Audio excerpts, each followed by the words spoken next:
اللهم صل على محمد وعلى آل محمد كما صليت على إبراهيم وعلى آل إبراهيم إنك حميد مجيد. اللهم بارك على محمد وعلى آل محمد كما باركت على إبراهيم وعلى آل إبراهيم إنك حميد مجيد. رب اشرح لي صدري ويسر لي أمري واحلل عقدة من لساني يفقه قولي. بسم الله والصلاة والسلام على رسول الله. Sorry, I just need to sort the camera out.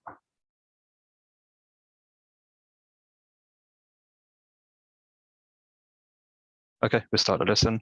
Welcome to session 5 of Quran Made Easy, a beginner's introduction to Quranic Arabic. As promised, we'll go through a recap of everything that we've done so far in our consolidated brief notes section. And thereafter, I want to introduce lesson 4, which is how to tell status. And you should have the lesson handouts for that. I want to do as much of that as possible, but what I really want to focus on is the ayat today, because I don't think we went through that much in the last session. So I want to put a lot of focus on Surah Fatiha today and some of the grammatical analysis of that. So let's just go straight into the document, and I'll share my screen.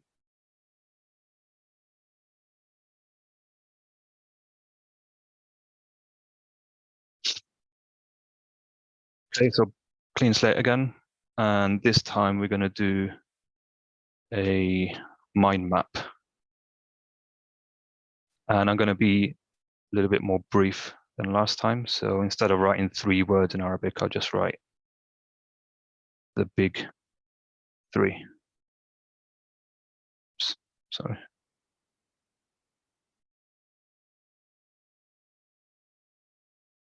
Sorry, that should be a circle. And we're going to call this ism here. We'll put fi'l over here. And we'll put harf here.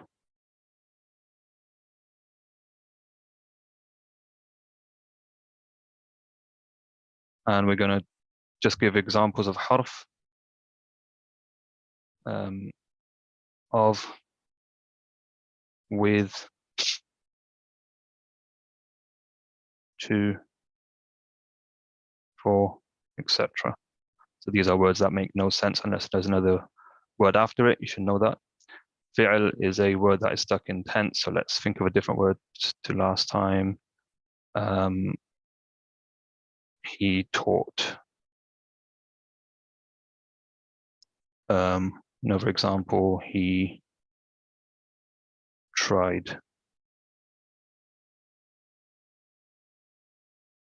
He is angry. So these two are past tense. He is angry. That's more of a present tense. Ism is a person, place, thing, idea, adjective, adverbs, and more. Let's think of different examples. So name. Let's use my son's name, Hanzala. Place. So with place, it doesn't just have to be a name. It can be a type of place as well. So masjid is a type of place. That's fine. Person, place, thing, radiator,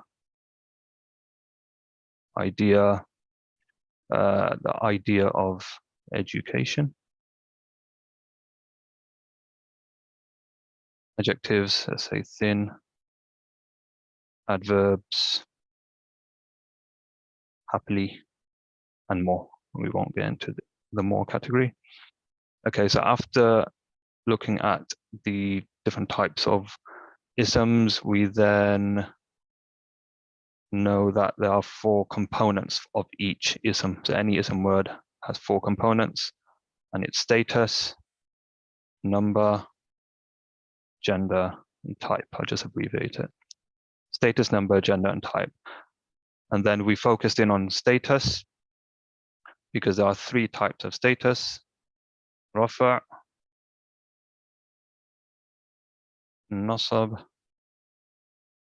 and jar. So I think this should be making sense to you up until here at least. And it should start to become a little bit second nature, at least in English. And thereafter, what does rafa' and nasab and jar do? They determine the status or rank of certain words in a sentence. And then when we looked at an English sentence last time, Hassan ate lunch yesterday outside or something like that. Let's look at a different sentence today very quickly. Well, I got it down. So let's say students are learning Arabic in their homes. And what we're going to do, we're going to apply the rafa, nasab, and jar to this sentence. But first of all, we need to know what rafa, nasab, jar means. And we know that rafa is a doer of the sentence. Nasab is the detail of the sentence. And jar, for now, we've defined it as the word after of. So let's now apply it to this sentence. Students are learning Arabic in their homes. First of all, let's identify the action word. And it seems to be learning. Yeah. So let's just circle learning. That's the fi'l. Now we've got to determine who's doing the learning. So you know that's the fi'l. Who's doing the learning? It is students. So you can say students are rafa in this sentence. Thereafter, what are the questions you need to ask for the details are what, when, and where or how. So what are the students learning? They're learning Arabic. So that's a nasab. That's a detail. What's another detail? You could, by looking at this sentence, you could say, where are they learning it? When you read this, and it's homes. Can you spot where jar could be in that particular sentence? If jar means after of for now, then can you spot where jar would be here? Not obviously, but we can rephrase the last bit as homes of theirs. So when you look at it like that, the word theirs is after of. So therefore, I would call this jar. I mean, that's a little bit of an English technicality, but we're not learning English grammar, so we're going to learn Arabic, but we want to use the English as a starting point to then make that transition a bit more smoother. What observation can we make about this? Well, we can, and this will lead us on to lesson 4, is that in English, the rafa' nasab jar is really determined sequentially. So the rafa' usually will always pretty much come first, and the details will come second, and so will the jar. Thereafter, what we're saying is in Arabic, it doesn't necessarily depend on the sequence of the sentence. Really, it depends on the ending sound, and I alluded to that in the probably lesson 3, and I think last lesson as well. And we're going to look at that in a bit more detail today. And that brings us on to the handout. So if you turn to your handout on lesson 4,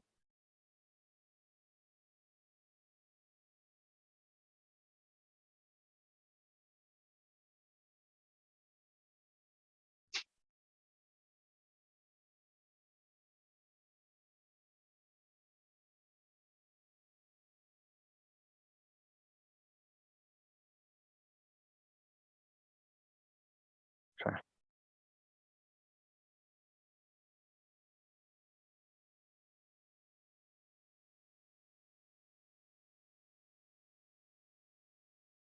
For some reason it's not. Okay.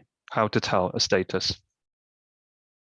Objective, to recognize the ism status with ending sounds. And I made this phrase in the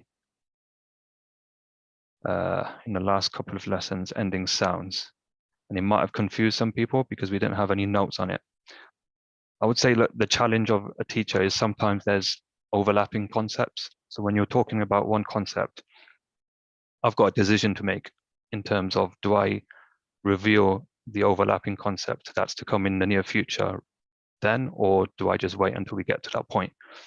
And sometimes I might choose to talk about a future concept like today, ending sounds, a little bit early. And the only reason for that is that when we do actually come to this stage, then you're learning from a place of familiarity and it becomes a little bit easier to digest.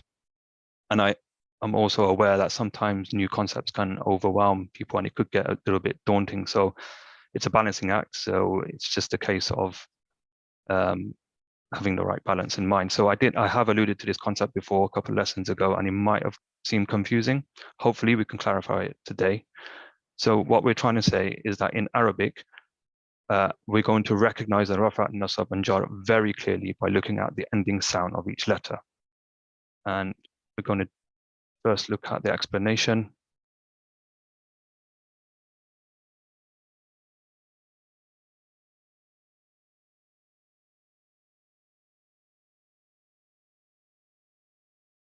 So I just need to get rid of the circle.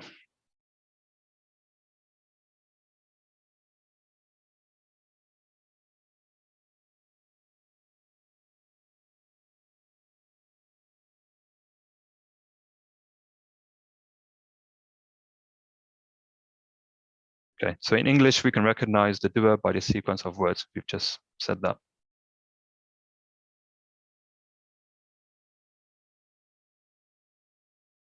Sorry, just having a little bit of technicality issues.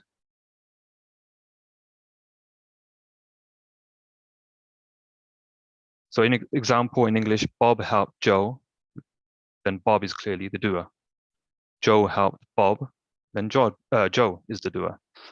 In Arabic, on the other hand, it isn't the sequence that tells us who the doer is, rather it's the way a word sounds at the end that determines whether it's the doer. And the doer we know is rafa, the detail is nasab, and after rob is jar. So let's look a bit closer to Arabic ending sounds. So in Arabic, for simple words, we can tell status of a word by the endings. There's a little bit of a formatting issue here, so I'm just going to annotate. Let's start with rafa. Rafa is has a u or a un sound. Okay, so that should be a double dhamma or a dhamma. So let's just write that on top of it.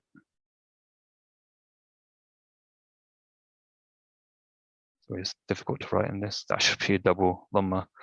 Let me just erase that.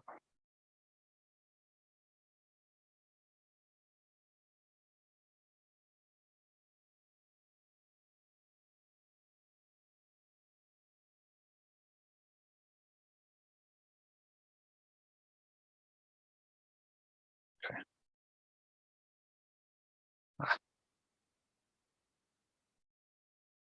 Anyway, so it should be a dhamma or a double dhamma for rafa. Nasab is a fatha or a double fatha, so a or a an sound, and jar is an e or an in sound, so a kasra.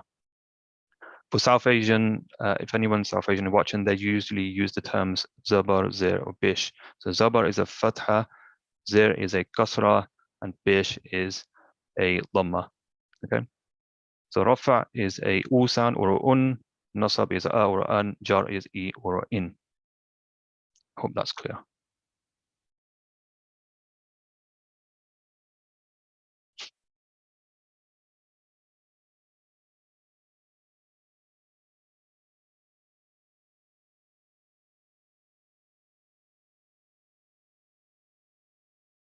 Notice in the chart below, the word Muslim looks exactly the same. So we'll display the chart in a moment.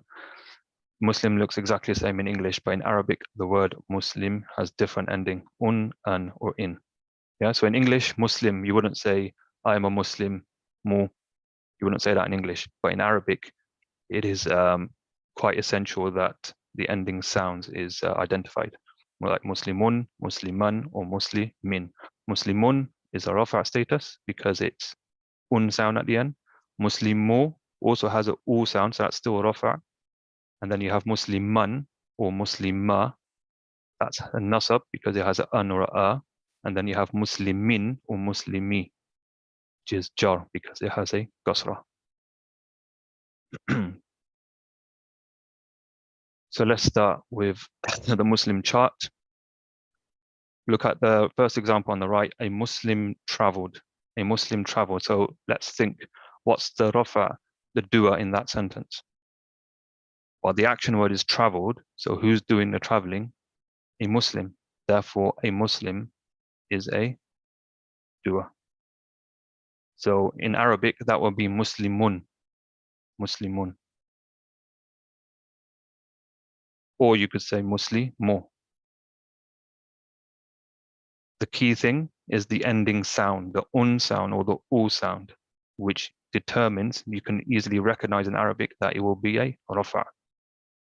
I also said a couple of lessons ago, this doesn't mean that you can get the Qur'an and look at every single or un and say, oh, that's all rafa. First of all, we're only referring to ism. We're not even referring to fi'l or harf. And there are exceptions to every rule. But what we're generally saying for now is or un is a rafa, and that is the doer of the act. The next sentence is I saw a Muslim. I saw a Muslim. What's the action word in that sentence? It's saw. So who saw? I saw. So the doer in this sentence is I. But that's not what's underlined. It's a Muslim. A Muslim in this case is a detail. So in the first instance, a Muslim traveled. The Muslim was the doer. In the second instance, a Muslim is a detail. And the doer and I saw a Muslim is I. So if you were to write that in Arabic, there will be different sound for the first one, a Muslim traveled, the sound. What do you think the sound should be for the second sentence, a Muslim? I saw a Muslim as a detail. That would be nasab status, so therefore the sound we said was an or a. So in this occasion, it would be Musliman, Musliman, or Muslima. That's nasab, and it's the detail of the act.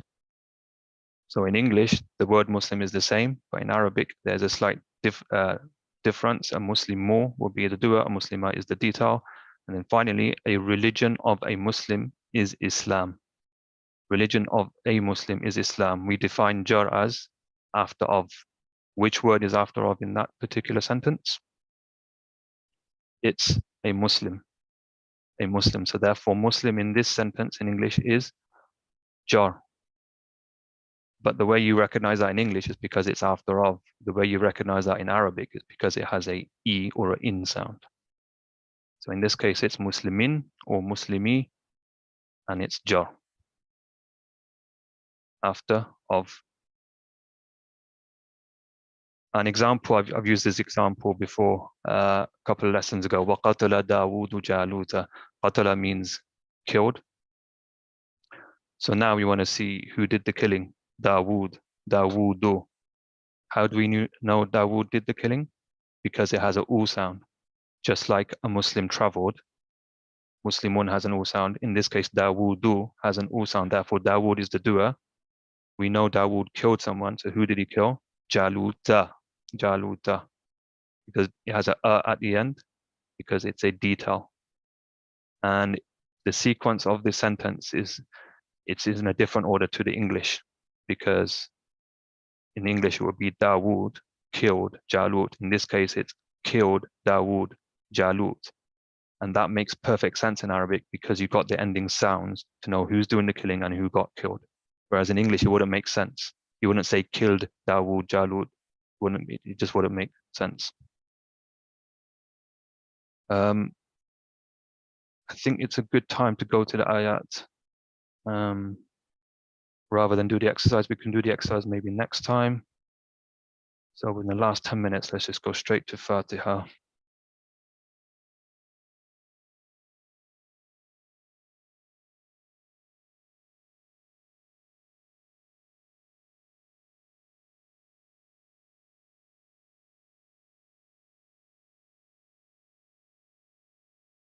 Okay, what we're going to do, we're going to first of all identify from the basic what's an ism, what's a fi'l, and what's a harf.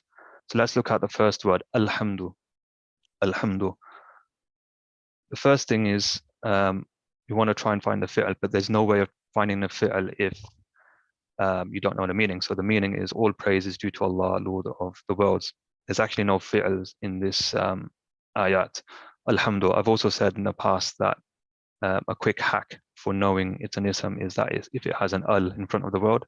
So if it has an al in front of the word, it's definitely not going to be fi'l. It's definitely not going to be a harf. So alhamdu is a ism. So let's write that ism. Next word, lillahi. Lillahi is two words, li and the word Allah. Li is a harf. It means to or for. All praise is for Allah, or all praise is due to Allah. So it's just a harf on its own. And then the word Allah has to be an ism because it's a name. So we'll call that an ism. Rabbi, Rabbi al-Alameen, Lord of the worlds. So Rabbi on its own is Lord. That's clearly an ism. Al-Alameen, Al-Alameen. The shortcut is there's an al there, so you know it's definitely an ism. The meaning is of the worlds. So the worlds is definitely an ism. So there's mainly isms in this ayah with one harf. So therefore we can apply the rafa' nasab jar to this. We were not going to apply the rafa' nasab jar to any fi'l or harf, only to the isms. So alhamdu, what status is alhamdu? Is it going to be a rafa', nasab, or jar? We know the rafa' sound, we have to look at the sound here, u. And we know that an u sound is rafa'. Therefore, alhamdu is also a rafa'. It's an ism that it's rafa' in status. And what's the function of rafa'? It's the doer of the act. So praise is due to Allah. Lillahi, lillahi. So lam, the li we can ignore because that's a harf. We're only concentrating on the isms. So that leaves you with the word Allah. And we're trying to recognize if it's a rafa', nasab, or jar. And we know rafa' is an u sound. We know nasab is a sound. And we know jar is a e sound for now, generally speaking. So Allah, the word Allahi has an e sound, right? So what do you think that is? Is it rafa', nasab, or jar? It will be jar because it has an e sound. Rabbi al-alameen, Rabbi. If it was Rabbu, it would be rafa', but it's not. If it was nasab, it would be Rabba, but it's not Rabba, it's Rabbi. Therefore, it's a jar. And then finally, al-alamina. This is a advanced one, so I won't talk about that. What I will say is it is not simple as looking at that. That's what I will say. And we can discuss that perhaps in the next lesson or the lesson after. So on this occasion, it's not as simple as looking at the fatah at the end. And that's something called ending combinations, which I won't talk about today. We can talk about later on. Right now, we're only concentrating on rafa' nasab jar in the ending sound form for the ism world. And we've realized that alhamdu is rafa' because it has a u sound. Illahi, the word Allah is jar in this instance because it has a e sound. Rabbi is also jar because it has a e sound. So now I want to go back to the consolidated notes and we're going to complete it for today's lesson.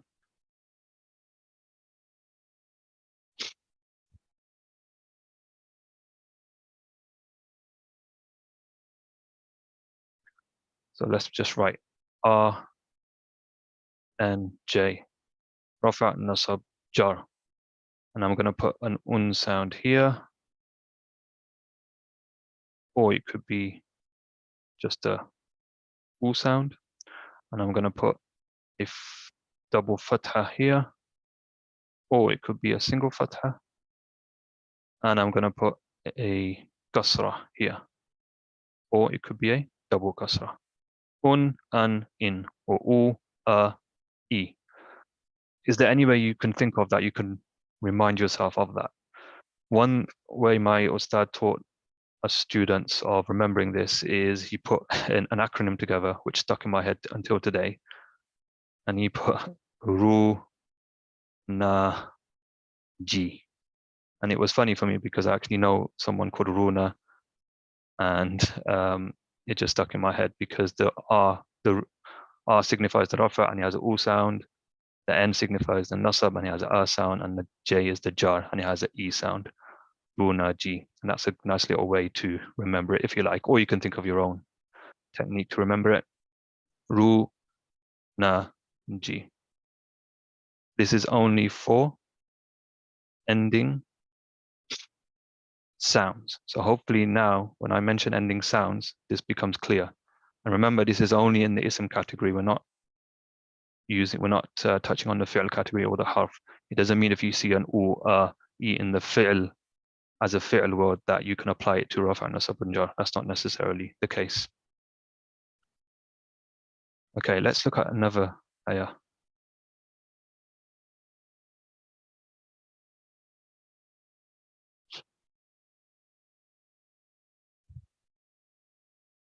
Ar-Rahmani, Ar-Rahimi, the entirely merciful, the especially merciful or kind. So let's determine if this is an ism, fi'l, or harf. What do you think? Let's look at the translation, entirely merciful. I mean, that seems like an attribute of Allah. So it would definitely be in the ism category. The other way of recognizing is the al in front. Immediately you should know it's an ism. And the same with Ar-Rahimi. So two isms, that means it's eligible for rafa, nasab, or jar. What status do you think it is? Ar-Rahmani, Ar-Rahimi. So let's think of the runaji. If it was rafa, it would have an u. Does it have an u? Nope. So it's not rafa. If it was nasab, it would have an a. Does it have an a sound? No. So it's not nasab. What does that leave you with? Jar. Same with Ar-Rahimi. Jar. Next ayah. Maliki yawmiddini. Maliki yawmiddini. Sovereign of the day of recompense. Maliki yawmiddin. All these are isms. None of them are fi'l or harf. Let's just say all of that. Ism. What status? E, E, E. Jar, jar, jar. We looked at the ending sound of each of these words, and then we recognize straight away it's a jar.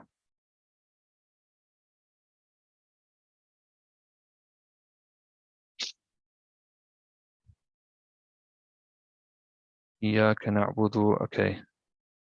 No real isms in here, so we're going to leave that ayah. Ihdina as-sirata al-mustaqima. Guide us to the straight path. So this is a request which comes under the fi'l category, ihdina. So that's a fi'l, guide us. As-sirata, as-sirata, as-sirata al-mustaqima. As-sirata means path, al-mustaqima is, al-mustaqima is straight. You would notice that in Arabic,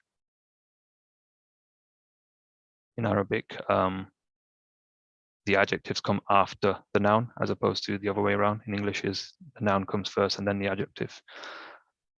Sorry, the adjective comes first and then the noun. In Arabic is the other way around. So we know they are in the ism category.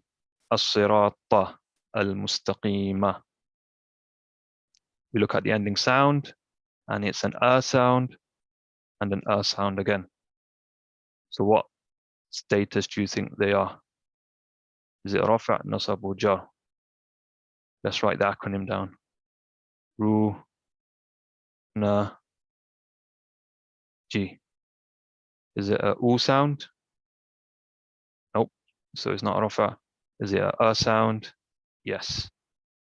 So it's a nasab. What sound is here? A sound again. So therefore it's a nasab. So I hope those ayats are clear on the status. Let's do one more exercise on the slide. At least do a couple of words and then we can finish off next lesson. Okay, let's try find the answers to maybe a few of these and we call it a day. Let's start on the top right, zinatan. Zinatan means beauty. And we're trying to recognize if it's a rafa', nasab, or jar. Rafa is u, doesn't have a u or a un. Nasab is a or a an. Zinatan, therefore it's a nasab. Nasab is a detail. And beauty by meaning, it's like a describing word, isn't it? Or it's an idea as well. Haditha. Haditha means narration. Is it u, or e sound? Really, it's an a sound. So rafa is u, nasab is a. Nasab again. Let's do two more. Al-fili. Al-fili, the elephant. The elephant is an ism. Al-fili is a jar. Nasrun. Nasrun. A jar would be an e sound. Nasab is an a or an sound.